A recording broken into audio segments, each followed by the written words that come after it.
है स्वामियों की ओर लगे रहती है, जैसे दासी की आंखें जो है स्वामिनियों को ऊपर ओर लगे रहती है, वैसे है हमारा पिता। जब तक तू हमें न्याय नहीं करेगा, हमारा आंखें तेरी ओर लगी रहती है। हालेलुया। तो अब परमेश्वर से हम एक बात बोले हैं, उस बात को क्या करना चाहिए? उसके लगे रहना पड़ेगा। कभी कभी देखिएगा, कुछ बात मिलने के लिए बहुत रुकावट होता है, बहुत से बाधाएं आते हैं, उसके वजह से हम लोग जो बहुत से निंदा सुनना पड़ता है, निंदा और अपमान भी सहना पड़ता है। लेकिन याद रखिएगा, हमने जो प्रभु से मांगे हैं, जो प्रभु से बोले हैं, उसे वो जरूर पूरा करेंगे। हालेलुया। हमारा परमेश्वर का एक नाम है, वो नाम ये है कि प्रार्थना को सुनने वाला। हालेलुया। हमारा परमेश्वर कैसा परमेश्वर? वचन में लिखा है, हे प्रार्थना को सुनने वाले सारे प्राणियां तेरी पास आएंगे। हालेलुया। तो अब प्रार्थना सुनने वाला तो हमारा परमेश्वर है, उसी को छोड़ के कोई दूसरा नहीं है हमारे प्रार्थना को सुनने वाले। कभी कभी देखिए, परिवार में भी हमारा बातों को कोई सुनने वाला नहीं रहेगा, हम लोगों को बातों को समझने वाला नहीं रहेगा। आपको बहुत बड़ा दुख लगेगा उस समय में, लोग इतना मैं किया, इतना खिलाया पिलाया, इतना किया हूँ, लेकिन मेरे बातों को समझने वाले नहीं है यहाँ पर, मेरे बातों को सुनने वाले यहाँ कोई नहीं है। ऐसे कर कभी कभी जीवन में बेकार हो जाता, हम लोग को लगता है कि जीना बेकार, ऐसा भी मन में आ जाता है। हालेलुया। लेकिन याद रखिएगा, उस परिस्थिति में भी हमारा बातों को सुनने वाले, समझने वाले एक परमेश्वर हमारा साथ रहता है। हालेलुया। तो इसीलिए हमें हियाव नहीं छोड़ना चाहिए। परिस्थितियों को देखते हुए हम लोग बदल जाते हैं, शायद प्रभु करेगा नहीं, शायद वो होगा नहीं, शायद मिलेगा नहीं, नहीं ये नहीं हो सकता। प्रार्थना तो की है भाई, ऐसे प्रार्थना भी करके देखे थे, फिर भी नहीं हो रहा था, इसलिए हमने भर्ती कर लिए हैं। दवा और दुआ दोनों चलेगा, ऐसा नहीं। गधा और घोड़ा दोनों एक ही गाड़ी में नहीं जा सकता। कभी आप देखें किसी भी गाड़ी में गधा को एक साइड में बांध दिया, घोड़ा को एक साइड बांध दिया, तो गाड़ी क्या कैसे चलेगा? बोलिए कैसे? आप जरा कल्पना करके देखिए, कैसे चलेगा वो? घोड़ा क्या करेगा? घोड़ा क्या करेगा बताइए? बहुत तेज से दौड़ता रहे। गधा तो पीछे पीछे है, उसको तो पीछे मारना आता है ना? हालेलुया। वो तो नहीं, अब ये पीछे जाएगा, वो आगे जाएगा। तो दवा और दुआ ऐसा नहीं है, दवा तो दबाओ जाओ, नहीं तो दुआ तो दुआ ही करो। हालेलुया। अगर प्रभु बोलेगा कि मैं कर नहीं पाऊंगा, मैं करने का सक्षम नहीं है, मैं कर नहीं पाऊंगा, मेरे सामर्थ्य नहीं है, मेरे शक्ति खत्म हो गया है, तब तू और कुछ देख लो बेटा, तब तो हम बोल सकते हैं। हालेलुया। लेकिन वचन में लिखा है, यीशु मसीह आज और कल और युगानुयुग एक सा है। हालेलुया। कभी भी वो बदलता नहीं, कभी भी उसके सामर्थ्य कम नहीं होता। ऐसा परमेश्वर हमारा परमेश्वर है। लेकिन हमें हियाव नहीं छोड़ना चाहिए। कई बार निराशा हो जाता है, हताशा हो जाते हैं, परेशान हो जाते हैं, ये कैसे होगा प्रभु, मतलब अंत तक आ जाते हैं, हम लोग का हालत ऐसा हो जाता है। लेकिन परमेश्वर कभी भी क्या नहीं करता, बदलता नहीं। हमारा प्रार्थना को भूलने वाला परमेश्वर नहीं है। हमेशा इसलिए क्या करना चाहिए? प्रार्थना में लगे रहना है। प्रार्थना कर पा रहे, कर नहीं पा रहे, हम उसी को बार बार बोलिए, वही आपकी प्रार्थना है। प्रभु प्रार्थना कर नहीं पा रहा हूँ प्रभु, सुबह उठ नहीं पा रहे प्रभु जी, नींद आ रहा प्रभु जी, शरीर में थकान है प्रभु, तकलीफ है प्रभु जी, आंख खोल नहीं पा रहा प्रभु, आंख में जलन है प्रभु, घुटनों में दर्द प्रभु। बस इसी को बोलते रहो 1 घंटा, वही आपकी प्रार्थना। आप थोड़ी देर बोलेंगे, मैं बोल रहा हूँ 1 घंटा भी नहीं बोलिएगा, देखिएगा थोड़ी देर बोलेंगे कि प्रभु आंख में दर्द, थोड़ी देर में वो आप भी भूल जाएंगे, आंख का दर्द भी चला जाएगा। हालेलुया। इसलिए हियाव नहीं छोड़ना चाहिए। यहाँ पर एक घटना आप लोग जानते हैं, यहाँ पर क्या किया है ये व्यक्ति जो ना, ये जो है इस विधवा को न्याय नहीं करने वाला। वहाँ लिखा उसके विषय में, वो परमेश्वर को भय मानने वाला भी नहीं है और किसी को परवाह नहीं करता है। तो ऐसा दशा में ये विधवा बार बार, 1 बार 2 बार 3 बार 4 बार, बार बार उसके घर जाती रही, मेरा न्याय चुका, मेरा न्याय चुका। मैं अब आखिर क्या किया है, वो मन में विचार करके कहने लगा, मैं ना तो वो खुद कहा, उस वचन को पढ़िएगा उसका, आप 4 और 5 पढ़िए। वह मना तो कुछ समय तक तो वह न माना, परंतु अंत में मन में विचार करके कहा, अंत में मन में विचार कर कहा, यद्यपि मैं न परमेश्वर से डरता यद्यपि मैं ना परमेश्वर से डरता और न मनुष्यों की कुछ परवाह करता हूँ, और ना मनुष्यों की कुछ परवाह करता हूँ, तो भी यह विधवा मुझे सताती रहती है। तो भी ये विधवा क्या करती है? सताती रहती है। सता कैसे सताया?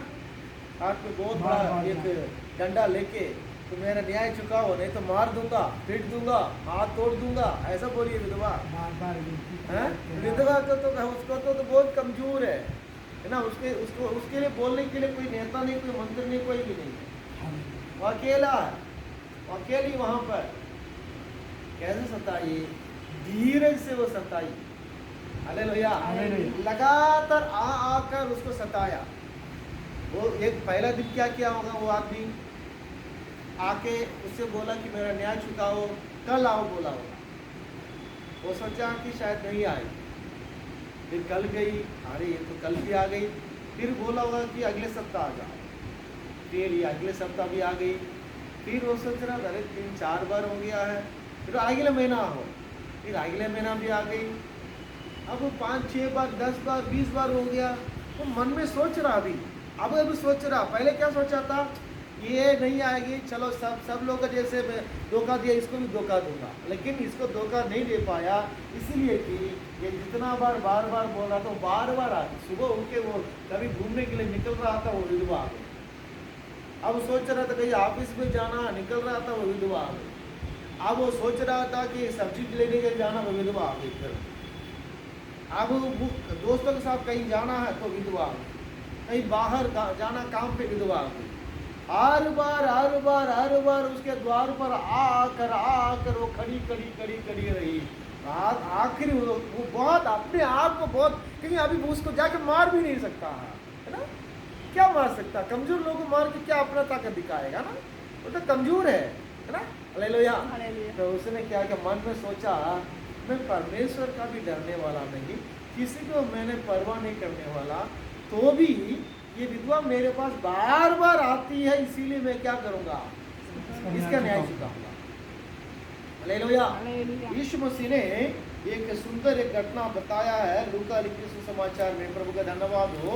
वहां पर क्या है? एक बार 11वें अध्याय में आप पढ़िएगा, उसका आप प्रभु की महिमा हो, उसका 5 से लेके उसका 8 तक पढ़िएगा। तब उसने उससे कहा, तुम में से कौन है कि उसका एक मित्र हो और वह आधी रात को उसके पास जाकर उससे कहे, हे मित्र मुझे 3 रोटी दे, क्योंकि एक यात्री मित्र मेरे पास आया और उसके आगे रखने के लिए मेरे पास कुछ नहीं है, और वह भीतर से उत्तर दे, मुझे दुख न दे, अब तो द्वार बंद है और मेरे बालक मेरे पास बिछौने पर हैं, इसलिए मैं उठकर तुझे दे नहीं सकता। 1 मिनट ध्यान दीजिए, वो आप उसको बाद में पढ़ेंगे। एक व्यक्ति है, उसके घर में एक यात्री जो मित्र है वो घर में आ गया। जब आ गया घर में उसको खिलाने के लिए कुछ भी नहीं है। आधी रात, वो भी आधी रात मतलब कितना? 1 बजे 1-2 बजे है ना। अब आधी रात उसको खिलाने के लिए इसके पास कुछ नहीं। तो सोच रहा था आधी रात किसके पास जाएंगे? अरे मेरा एक दोस्त है, उसके पास जाऊँ। उसके पास जाके बोल रहा है कि देखो मेरे घर में एक मित्र आया है, उसको खिलाने के लिए मेरे पास कुछ नहीं है, कृपया कुछ मदद करो। वो क्या बोल रहा है? अरे अभी तो आधी रात हो गया, मैं भी सो गया, बच्चे भी सो गए, उठ के आने से क्या होगा? अब वो भी जाग जाएंगे, अभी नहीं दे सकता हूँ। वो फिर भी वहाँ लिखा है, वहाँ उसको पढ़िएगा 8 में 8 पढ़िए। मैं तुमसे कहता हूँ वो वो तुरंत उनका न्याय चुकाएगा। वो तुरंत 11 का 8 बोल रहा है। मैं तुमसे कहता हूँ, यदि उसका मित्र होने पर भी उसे उठकर न दे, तो भी उससे लज्जा छोड़कर मांगने के कारण उसे जितनी आवश्यकता हो उतनी उठकर देगा। देखिए ये जो सो रहा है नहीं दूंगा बोलने वाला उसका मित्र, तो भी वो नहीं देगा। फिर भी वो व्यक्ति, वो मित्र बार खटखटाने के कारण, बार मांगने के कारण ये उठ के जाकर उसको देना पड़ा। हालेलुया। अब देखिए ये जो मांगने के लिए आया उसका एक अच्छा आदत देख लीजिएगा। वो जो ना अपने लिए नहीं मांग रहा है।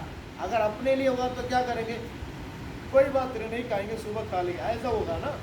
लेकिन ये अपने लिए नहीं मांगा, उसके घर में कोई परदेश का एक मित्र आया है, उसको खिलाने के लिए मांग रहा है। तब देखिए कितना दया वाला, दया करने वाला है, कितना दयालु ये व्यक्ति है ना। हालेलुया। हालेलुया। ये आदमी घर का क्या बोल रहा है, मैं सो गया हूँ।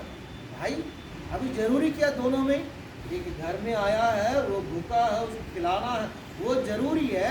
या अब आधी रात हो गया, उठने में अच्छा नहीं लग रहा, मैं सोने दो, ये जरूरी है। ठीक है, कई बार हम लोग क्या करते हैं, कौन सा काम जरूरी है, कौन सा व्यक्ति जरूरी है, कहाँ कब जाना, उसको ध्यान नहीं करते हम लोग, सोचते नहीं, इसलिए हमारा आशीर्वाद नहीं मिलता। जरूरी क्या है, ये दोनों इसी बात को बोलेगा, जरूरी क्या है। ये व्यक्ति ठीक है आधी रात हो गया, भाई कोई बात नहीं है, तो सब सोने का समय, फिर भी एक व्यक्ति भूखा है एक व्यक्ति, तो उसको तो खिला, वो भूखा है, उसको खाना खिलाना एक तरफ, दूसरी तरफ मैं सो गया हूँ, अब उठ नहीं पाऊंगा, ये एक तरफ। दोनों में जरूरी क्या है, भूखा ना, उसको खिलाना ना। हालेलुया। आगे क्या किया, लेकिन ये पहला व्यक्ति जो ना, जो मांगने गया, वो अच्छा व्यक्ति। हमारा स्वभाव भी क्या होना चाहिए, ऐसे होना चाहिए, दूसरों के लिए ऐसा मददगार का स्वभाव हमारा अंदर आना चाहिए। हालेलुया। हम अपने लिए नहीं मांग रहे हैं, लेकिन दूसरों के लिए मांगना पड़ता है ना। हालेलुया। तो प्रभु को लोगों, परमेश्वर का धन्यवाद, आखिरकार क्या किया, उसको जो चीज मांगा उसको वो लेके दिया। वैसे प्रभु भी वो क्या बोल रहे हैं, प्रभु को धन्यवाद हो, ऐसा तो परमेश्वर भी हमारे लिए करेगा। हालेलुया। हालेलुया। हालेलुया। हम मांग रहे हैं, बोल रहे हैं, प्रभु तेरे बिना कोई नहीं। प्रभु बोल रहा है, प्रभु क्या कर रहा है, प्रभु पहले चुपचाप रहता, कई बार शुरुआत में प्रभु चुपचाप रहता, ऐसा प्रभु हम लोग को लगता है कि प्रभु सो गया है, जैसे चेलों का साथ हुआ था ना।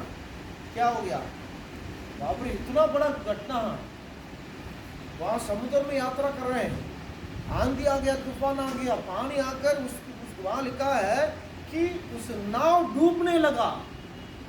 जब समुद्र में तूफान आया तो कैसा आया होगा, पानी, समुद्र का पानी एकदम ऊपर आके चिट्टा मार रहा वहां पर। वहां यीशु मसीह है, कोई बड़ा जहाज नहीं, वो तो मछली पकड़ने वाला मछुआ का वो जहाज है, वो उसमें कोई सुविधा आपको नहीं मिलेगा, ऐसे बैठने को भी नहीं मिलेगा, वो तो ऐसे बैठ के जाएगा, ऐसे नीचे बैठ के जाएगा। मोटर बोट भी नहीं था, चप्पू चलाना उसमें, ऐसा बोट, ऐसा एक जहाज, ऐसा एक नाव हुआ। हालेलुया। हालेलुया। अब ऐसा एक नाव में अब यीशु मसीह लेटे हैं, पानी कहाँ से आ रहा, ऊपर से पानी का चिट्टा आ रहा, आके पूरा पानी डूब, मतलब भर गया, डूबने लगा, ऐसा परिस्थिति है। यीशु मसीह क्या कर रहे थे, ये तो बहुत बड़ा आश्चर्य की बात है ना, बहुत बड़ा आश्चर्य की बात है। यीशु मसीह सो रहे, कभी कभी हमारे जीवन में भी ऐसा लगता है, इतना बोल रहे, इतना रो रहे, इतना प्रार्थना कर रहे, इतना चिल्ला रहे, इतना उपवास, इतना आए हैं प्रभु, लेकिन प्रभु सुनता नहीं, लगता है कि प्रभु सो रहा, वो सोया नहीं है, वो सोने वाला नहीं है। सुन, इस्राएल का रक्षक ना तो ऊँघेगा ना तो सोएगा। हालेलुया। वो चुपचाप खड़ा होकर हमारा काम को, हमारा जो हम जो खेल रहे, हमारा जो खेल जो ना, उनके लिए वो तो खेल जैसा ना, और उसको देखता रहेगा, ये क्या करेगा, देखते हैं। जैसे कभी कभी बच्चा कुछ करता है, माँ बाप बैठ के देखते रहेंगे, मदद नहीं करेंगे। एक बार एक छोटा बच्चा गमछा बिछा रहा था नीचे, ठीक है, अब उसको गमछा बिछा कर उसमें बैठना या लेटना है। अब गमछा के बीच में क्या कर दिया, बिछाया, जैसे उसने ऐसे जाकर उसमें बैठा है, बैठ के पीछे मुड़ के देखा, पीछे गमछा क्या कर दिया, वो तो पूरा लपेट गया। फिर उसको सीधा कर रहा था, ऐसे मुड़ के जब सीधा कर रहा था, फिर इधर मुड़ के देखा, इधर का गमछा ये भी, फिर उसको सीधा कर रहा था, फिर इधर देखा, इधर क्या हुआ, ऐसे आप देखते रहिए। हम लोग बैठ के देख रहे, उसका माँ बाप भी बैठे हैं, और उसका जो दादी भी वहाँ बैठी है, वो भी देख रही है। ये बच्चा इधर सीधा कर रहा, फिर इधर पलट जाता, इधर सीधा कर रहा, फिर उधर पलट जाता, फिर अरे वो ये ऐसा हो, फिर उसको सीधा कर रहा, इधर पलट, ऐसे करते करते करते करते अब देखिए वो बच्चा तो परेशान हो रहा, है ना, बच्चा परेशान हो रहा, लेकिन माँ बाप और बड़े लोग को क्या लगता है, बहुत मजा लगता है बहुत मजा लगता है। हालेलुया। मेरे घर में कील, बड़ा बड़ा कील रहता था बचपन में। ऐसे मैं घर चला गया छुट्टी में, कभी भी मेरा दादाजी जो ना वो लोग सब काम करते हैं, तो वो बड़ा बड़ा इतना बड़ा बड़ा कील रखते वो लोग। मैं जैसे जाऊंगा घर जाके क्या करूंगा, जितना जो कील है सबको उठाकर जाके बाहर मिट्टी में ना, मिट्टी में हथौड़ी लेके, वो जो हथौड़ी लेके उसको पूरा पूरा मारता था, 1 2 3 4 5 बहुत छोटा था, और उसको कील लगा के मार मार के उसके बाद क्या करेंगे, फिर उसके बाद मेरा स्कूल खोल के मैं चला गया, वहाँ से आ गया पढ़ने। फिर ये लोग क्या करते, मेरा नाना मेरा दादा और ये लोग जो क्या करते थे, जाके एक एक करके निकाल देते। अब मुझे मजा लग रहा है ये, अब वो लोग मना भी नहीं करेंगे, अरे करने तो कुछ नहीं बोलेंगे, अब जाके उसको टोकते रहते थे हम लोग। हालेलुया। तो देखिएगा परमेश्वर भी कभी कभी हम लोगों को खेलने दे देगा, ठीक है खेलो बेटा, कितना तुम्हारे अंदर विश्वास देखा जाएगा, कितना तुम्हारा अंदर प्रार्थना का आत्मा देखा जाएगा, कितना तुम्हारे अंदर सच्चाई देखा जाएगा, कितना तुम मेरे लिए खड़ा होने का लायक है देखेंगे। हालेलुया। फाइनल लास्ट स्टेज में, आखिरी समय में परमेश्वर आएगा। अब उकाब के विषय में लिखा बाइबल में, उकाब जो परमेश्वर को बताया जाता है। उकाब क्या करता है, अपने बच्चों को अपने पंखों के ऊपर उठा के ले जाता है। ये उकाब को ना, ये खाना वाना बढ़िया से खिलाएगा, बचपन से खिलाकर ये उकाब के बच्चे मोटे तकड़े हो जाते हैं, उनको उड़ना नहीं आता है। अब रोज इनका यही आदत है, मम्मी खाना लेके आएगी, खाना बनाएंगे, खाना खाएंगे, मम्मी लेके आई खाएंगे। तो ये कब अपने आप शिकार करेंगे, क्या किया है, चलो बेटा आज घूमने जाएंगे, हाँ मम्मी ठीक है, चलो मेरे पंख में बैठ जाओ, पंख में बैठ जाते हैं और ऊपर ले जाते हैं। उनको मजा आ रहा है, अरे वाह कितना अच्छा, अरे देखो बादल, अरे देखो कौवा सब नीचे जा रहे, देखो अरे देखो ये क्या, अरे मम्मी बहुत अच्छा, खूब बोला, बहुत बढ़िया, बहुत अच्छा है, अच्छा बेटा अच्छा ठीक है, वहां से गिरा देगा, ऊंचे जगह में ले जाकर वहां से क्या करेगा, जब गिर जाएगा तो इनका आधा जीवन निकल जाएगा, क्योंकि वो कभी सोचा नहीं कि मम्मी ऐसे करेगी। तो क्या किया, गिरने के बाद क्या करें, गिरेंगे, हाथ पांव सब हिलाएंगे, हिलाते, उसके बाद किसी पत्थर में गिरेंगे, फिर चट्टान में गिरेंगे, गिरते, फिर जब नीचे जाके ना जाने का समय आएगा, वो उकाब आकर उसको क्या करे, अपने पंख में उठा लेगा, दोबारा ऊपर ले जाएगा, ऊपर ले जाकर फिर से गिराएगा, फिर ऊपर ले जाएगा, फिर से गिराएगा। क्यों, घोंसले को तोड़कर बार उसने चाहा किसी के उड़ना उसे, घोंसले को बार तोड़कर उसने चाहा किसी के हम उड़ना उसे, परों पर उठाया उकाब की तरह, ताकि हमको चोट न लगे, परम पिता की हम स्तुति गाए, वो ही है जो बचाता हमें, परम पिता की हम स्तुति गाए, वो ही है जो बचाता हमें। हालेलुया। हमारा परमेश्वर भी उकाब के समान कार्य करता है। आमीन। हालेलुया। इसलिए क्या करना, प्रभु को लोगों की आव नहीं छोड़ना चाहिए। इस्राएल लोगों को प्रभु कहते हैं कि मैंने जो जंगली जानवरों को क्यों छोड़ दिया हो, क्यों कुछ विरोधियों को भी मैंने वहाँ छोड़ दिया हो, इसीलिए है कि तुम युद्ध करना सीखो। हालेलुया। युद्ध करना सीखो, और तुम जंगल में जाकर क्या करो, साफ सफाई करके उसमें घर बना के रहो। और लिखा है कि उन कनानी लोगों के साथ तू युद्ध करके उन लोगों का जगह तू ले सकता है। ये लोग क्या करके, ये लोग युद्ध करना नहीं आएगा, इसलिए प्रभु ने क्या किया, कुछ बातों का हमारे जीवन में छोड़ देता है। प्रभु का धन्यवाद। हालेलुया। लेकिन एक बात पक्का है कि हमारा परमेश्वर प्रार्थना को सुनने वाला है, उसको उत्तर देने वाला है, बहुत बड़ा कार्य करेगा। आइए हम प्रार्थना करेंगे। हालेलुया। धन्यवाद।